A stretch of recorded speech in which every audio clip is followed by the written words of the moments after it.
छत्तीसगढ़ सरकार वित्त वर्ष 2022-23 के बजट में आम जनता को कई सौगातें दे सकती है। माना जा रहा है कि पिछली बजट की तुलना में इस बार के बजट आकार में 5% से अधिक की वृद्धि की जा सकती है। फिलहाल राज्य सरकार वित्त वर्ष 2022-23 के बजट को अंतिम रूप देने में जुट गई है। वहीं आज मुख्यमंत्री भूपेश बघेल ने अपने निवास कार्यालय में आयोजित बैठक में मंत्री अमरजीत भगत के विभागों खाद्य विभाग, नागरिक आपूर्ति एवं उपभोक्ता संरक्षण, योजना, आर्थिक एवं सांख्यिकी संस्कृति विभाग की बजट तैयारियों की समीक्षा की।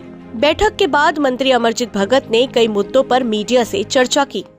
अभी तो बजट कितना रहेगा उस पर कैलकुलेशन नहीं आया है, लेकिन अपने अपने विभाग के आवश्यकता के अनुरूप जो संचालित योजना है, इसके बाद जो नवीन योजना है उसमें कितने कितने धनराशि की आवश्यकता है, उस पर प्री डिस्कशन मीटिंग जो है बजट फाइनल करने से पहले आज माननीय मुख्यमंत्री जी ने बुलाया, उस पर चर्चा चल रहा है और हमारे विभाग का चर्चा हो चुका है।